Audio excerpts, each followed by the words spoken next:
Recently मेरे दादाजी मुझसे बोले, बेटा हमारी जिंदगी का सबसे बेस्ट समय हमारा बचपन होता है। ये बोलकर वो अपने डायपर में हगने लगे। तो मैंने इस बात पे थोड़ा गौर किया और मुझे पता चला कि यस, बचपन सच में बहुत रैंडम होता है। बचपन में एक बार साइकिल की चेन चढ़ाते समय मेरा हाथ आ गया, तो मैं भाग के अपने अपाहिज दोस्त को भी ले आया कि उसके भी हाथ आ जाए। बचपन में मुझे मेरी दादी का चरित्र सही नहीं लगता था, क्योंकि वो मुझे डेली नया तारा दिखा के बोलती थी वो तुम्हारे दादाजी है। बचपन में मैं थोड़ा भोला भी था, ऐसे फालतू किसी को उंगली नहीं करता था, वरना फिर मैं 9 तक ही गिन पाता था। एक तो तब कोई भी आके गिनती पूछ लेता था, और उंगली करते समय गिनना कितना मुश्किल होता है पता है। बचपन में मैं और मेरा भाई हमेशा WWE देख के लड़ते थे, क्योंकि माँ बाप की चाहते लड़ने लायक थी नहीं। एक तो मेरा छोटा भाई बचपन में बहुत शांत स्वभाव का था, बेचारा स्कूल में भी सीनियर से बुली होता था। हाँ, वो सीनियर मैं ही होता था। एक बार मुझसे बोलता, भैया डॉक्टर बनना मेरा सपना है। तो मैंने उसे नीट की बुक्स ला दी, तो अब वो उसका पूरा सपना बन गया। अब वो डॉक्टर गेम में भी बीमार ही बनता है, और बवासीर पीछे होती है। चिंटू, बुक्स नहीं पढ़ रहा है तू? एक बार बेचारा बिस्तर पे गिर के रोने लग गया, तो सब बोलने लग गए कुछ नहीं हुआ, चींटी मर गई, चींटी मर गई। मैं यहाँ सोच रहा हूँ फिर अभी तक हम चींटियों वाले बिस्तर पे क्यों सो रहे थे? हाँ, घर में सबकी पीठ पे ददोड़े हो रखे हैं। हाँ, ये नहीं गिरता तो हमें तो पता ही नहीं चलता बिस्तर पे चींटियां हैं। हम तो सोए जा रहे हैं चींटियों वाले बिस्तर पे। और स्कूल में जब भी ये छोटे भाई पैंट में हक देते हैं, तो बड़े भाई को क्यों बुलाया जाता है? पता है कितनी घनघोर बेइज्जती होती है पूरी क्लास के सामने, और बुलाते भी इतने सस्पेंस है, वो देख के बड़े भाई का हगना निकल जाता है। ऐसे 2 छोटे बच्चे स्लो मोशन में भाग के आ रहे हैं। हाँ, वो उनकी नॉर्मल स्पीड है।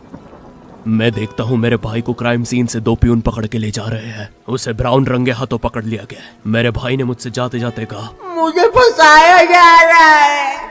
मुझे पता था इस लेंडे के पीछे की कहानी इतनी सिंपल नहीं हो सकती। कड़ी तहकीकात के बाद मुझे पता चला इस लेंडे के पीछे बड़े बड़े पॉलिटिशियंस, गैंग लीडर्स और माफिया इन्वॉल्व है। मेरा भाई सही कह रहा था, ये उसका लेंडा नहीं है। हैंड्स अप पीटी टीचर, तो वो लेंडा तुम्हारा था। तो तुम्हें पता चल ही गया, तुम मुझे कभी नहीं पकड़ सकते। रुको, भाग गया। जाने दो उसे बेटा, हमने पीटी टीचर के बड़े भाई को बुला लिया है वो लेंडा उठाने। लेंडा आपकी नजदीकी सिनेमा घरों में पड़ा होगा तो देख के पैर रखना। ये चैनल पे जितने भी अजीब और गरीब चीजें तुम देखते हो, ये मैं और मेरे भाई की लाइफ में हमेशा होती रहती है, और इसलिए हमने ये चैनल नॉट योर टाइप बनाया था। मेरे भाई ने कहा तू बोल और मैं एनिमेशन करता हूँ, और लो बन गया नॉट योर टाइप। आपके नजदीक अरे अभी भी लेंडा लगा हुआ है। बचपन में बोले जाता था कि तुम जितने दांत तकिए के नीचे रखोगे तुम्हें उतने ही रुपये मिलेंगे। तो मैंने दादी की 32 रख दी, तो मुझे 32 रुपए मिले। वो 32 7,000 की थी। जो पिटा हूं ना मैं घर पे, साली स्कैमर दांतों वाली परी चांदी का दांत ले जाके 1 रुपया देती है। दांतों से याद आया, बचपन में सब सूखा बॉर्नविटा खाते हैं क्योंकि दांत दूध के होते हैं। ठीक है, ये वाला जोक हटा दूंगा। बचपन में मुझे चुड़ैलों से बहुत डर लगता था। एक बार मुझे चुड़ैल के पैर के निशान दिखे तो मैं उल्टा भागा, पर फिर मैं चुड़ैल के ही घर में आ गया। हाँ, मैं पट्टी में भूल गया था उसके पैर उल्टे होते हैं, तो फिर मैंने सोचा इसका पीछे से सर फोड़ देता हूँ। सर फोड़ने गया तो वो उसका मुंह निकला। फिर से भूल गया कि साली चुड़ैलों के बाल भी मुंह पे होते हैं। आदमी को पता चले तो चले कैसे। जब मैं छोटा था नींद में बिस्तर भी बहुत गीला करता था। मेरी मम्मी हमेशा गुस्सा करती थी कि सोने से पहले सुसु किया कर। अब उन्हें कैसे बताऊं, फिर गीले बिस्तर में मुझे नींद नहीं आती। बचपन में मुझे गुस्सा भी बहुत आता था, तो मेरी मम्मी ने मुझे एक रेड स्टोन की अंगूठी पहना दी, और सरप्राइजिंगली उससे मेरा गुस्सा इतनी जल्दी उतरने लग गया, क्योंकि अब मैं जब अंगूठी पहन के लोगों को पीटता था तो गुस्सा इतनी जल्दी शांत होता था। वैसे ये अंगूठी मुझे एक बाबा जी के आश्रम से मिली थी। जब मैं वो आश्रम में गया था, वहाँ एक बहुत ही हॉट सी बंदी मुझे देख के बार बार स्माइल करे जा रही थी, तो मैंने भी मौके पे चौका मारा और जल्दी से अपना नंबर पेपर पे लिख के उसकी तरफ फेंक दिया। वो बंदी ने भी बड़े प्यार से मेरा नंबर उठाया और खा लिया। अरे भाई, उसको भूत लगे, वो तब से सबको स्माइल दे रही है। हम भी सुबह से नंबर फेंक रहे हैं, अभी तक 2 किलो पेपर खा गई है। अब तुम्हें भी ऐसे रैंडम भूतों या स्ट्रेंजर्स पास नंबर ना फेंकना पड़े प्यार के लिए, इसलिए आओ हैपन पे चले। यहाँ तुम्हें मिलते हैं तुम्हारे कॉमन इंटरेस्ट के लोग। मुझे बॉर्नविटा बहुत पसंद है। मुझे भी रोहित। आओ मन बुद्धि हैंडशेक करते हैं। हैपन पे मिलती है आपको उन लोगों की प्रोफाइल्स जिनके साथ आप पाथ क्रॉस करते हैं। यहाँ तुम अपने एरिया के लोगों की प्रोफाइल्स भी देख सकते हो। यही नहीं, जो लोग तुम्हारे फेवरेट स्पॉट पे जा चुके हैं, यहाँ तुम्हें उनकी प्रोफाइल्स भी मिलती है। तो अभी जाकर अपना नेक्स्ट क्रश स्पॉट करो अपने ही मन पसंदीदा स्पॉट पे। तो अभी जाकर डाउनलोड करो, लिंक डिस्क्रिप्शन में। Thank you happen. बचपन में मेरी मम्मी हमेशा बोलती रहती थी कि बाहर जाके खेलो। अब बाहर मेरे मोहल्ले के बच्चे भाई वो ऐसे अजीब अजीब से गेम्स खेलते थे। कहीं ड्रैगन फ्लाई में रस्सी बांध के उसको पेट बना लिया है, कहीं नंगे भाग रहे टायर के पीछे लकड़ी मारते मारते। मेरी मम्मी को उन पे दया आ रही है कि बेचारे गरीब बच्चे किसी भी चीज से खेल लेते हैं, फिर हमारी कार पलट जाती है। हाँ, वो टायर हमारी कार का था। और मुझे एक बात बताओ, चक्के से खेलने पे वो गरीब कैसे कंसिडर हो रहे हैं? क्या पता उनने कार खरीद के चक्का निकाला हो, क्या पता लैम्बोर्गिनी के चक्के से खेल रहे हो। नहीं, तुम्हें कैसे पता चल रहा है वो गरीब है या अमीर? और एक चक्के से इतनी सारी एक्टिविटी करेंगे ये लोग। कभी चक्के में रस्सी बांध के झूला बना दिया, कभी झूले से फिका के खुद को लूला बना दिया, कभी लूले पे झूला बांधकर हुला हू बना दिया। ये इतने हरामी बच्चे थे, इनके साथ कोई भी घर घर नहीं खेलता था, क्योंकि घर ये जुए में लगा के हार जाते हैं। ये वो बच्चे जिन्हें तुम रिमोट कंट्रोल कार भी दोगे तो उसकी मोटर निकाल के पंखा बनाएंगे। एक बार इन्होंने रिमोट कंट्रोल रिमोट बनाया था। तुम अगर इस रिमोट पे बटन दबाओगे तो इस रिमोट पे बटन दबेगी, बस।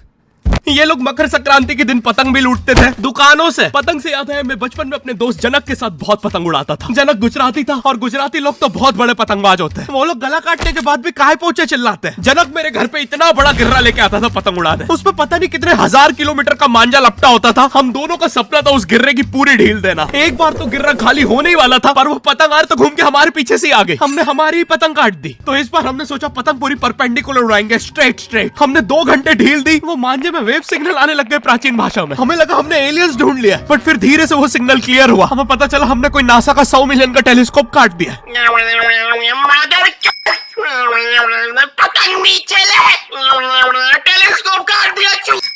नासा का टेलीस्कोप जैसे ही नीचे गिरा बच्चों से पहले इसरो ने लूट लिया। बहुत वियर्ड था, इतने सारे बुड्ढे छत कूद के भाग रहे थे। एक तो जनक के मांझे में इतनी सारी गठाने होती थी, वो मांझा इतना भारी हो जाता था। हम चौथे माले से पतंग उड़ा रहे, वो दूसरे माले पे उड़ रही है। बचपन में बोला जाता है किसी भी स्ट्रेंजर से बात नहीं करते, तो फिर मैं इशारे करता था। तो फिर दादी मेरे चरित्र पे सवाल उठाती थी। दादी से याद है पुराने जमाने में एंटरटेनमेंट के लिए कुछ होता नहीं था, तो लोग 7-7, 8-8 बच्चे पैदा कर लेते थे ताकि उन्हें जायदाद पे लड़ता देख मजे ले सके। मेरे पापा के 5 भाई और 4 बहनें हैं, टोटल 9 बच्चे। मेरी दादी ने जिंदगी के 9 साल बस बच्चे दिए। दादी ने 9 साल तक पेट में इतनी लातें खाई है, उनके अंदर से एब्स आ गए थे। मेरी दादी लिटरली अंदर से टूट चुकी थी। उनका इतनी बार ऑपरेशन हो रखा है, उनको डॉक्टर ने टाकों की जगह चेन लगा दी थी। भाई आज के जमाने में तो इतने बच्चे कोई पैदा नहीं करता, उल्टा अबॉर्शन करवा लेते हैं। और यस मैं अबॉर्शन बोलूंगा क्योंकि मुझे जेल नहीं जाना। एक तो इंडिया में भी अबॉर्शन करवाना लीगल है, लेकिन बच्चे का जेंडर जानना इलीगल है। मतलब तुम मार तो सकते हो लेकिन किसे मार रहे हो ये पता नहीं कर सकते। तो देखो अब रिस्क कितना बढ़ गया है। क्या पता अंदर शेर बैठा हो या कोई बड़ा गैंगस्टर, क्योंकि तुम्हें तो पता नहीं है तुम किसकी सुपारी दे रहे हो। क्या पता वो अंदर बंदे लेके बैठा हो। बचपन में सबके मम्मी पापा डराते हैं मस्ती मत करो वरना बोर्डिंग स्कूल भेज देंगे। और मुझे बोर्डिंग स्कूल से इसलिए डर नहीं लगता था कि मैं वहां जाके अपनी फैमिली से दूर हो जाऊंगा। मुझे बोर्डिंग स्कूल से इसलिए डर लगता था क्योंकि वहां पे वो बड़े दांतों वाला ईशान अवस्थी होता है। मैंने पहली बार जब तारे जमीन का ट्रेलर देखा था तो उसमें वो पागल बच्चे ने आतंक मचा रखा था। फिर मैंने मूवी का नाम पढ़ा तारे जमीन पे। मुझे लगा बिछाए होंगे इस पागल को पकड़ने के लिए, शॉक वॉक देना होगा तारों से। इसके तो दांत भी इतने बड़े हैं, सारी तारे काट देता होगा। मुझे ट्रेलर देख के लगा कोई एक्शन मूवी है, आमिर खान जोकर बना हुआ है। मुझे लगा यही तारों का जाल बना के पकड़ेगा पागल को। हाँ ट्रेलर देख के तुम्हें क्या ही समझ में आएगा। एक शॉट में आमिर खान बोल रहा है आपके बच्चे को डिसलेक्सिया है, फिर अगले ही शॉट में जोकर बन के बड़ा मछलियां उड़ती क्यों नहीं। फिर मुझे लगा ये शायद अपने माँ बाप को बोल रहा था। और दया तो मुझे उस लंगड़े बच्चे पे आती है जिसके बगल में ईशान अवस्थी को बिठा दिया था। वो बेचारा उठ के भाग भी नहीं सकता। और मैंने तो सुना था बोर्डिंग स्कूल में बस नॉटी बच्चे जाते हैं, तो फिर इस बेचारे गाय से बच्चे को क्यों यहाँ भेज के रखा है। कोई ऐसा तो नहीं इसके पहले पैर थे और ये बहुत मस्ती करता था तो माँ बाप ने पैर तोड़ के इधर भेज दिया। बस भाई मेरा हो गया है आज का। अगर तुम्हें वीडियो पसंद आई तो यार लाइक मार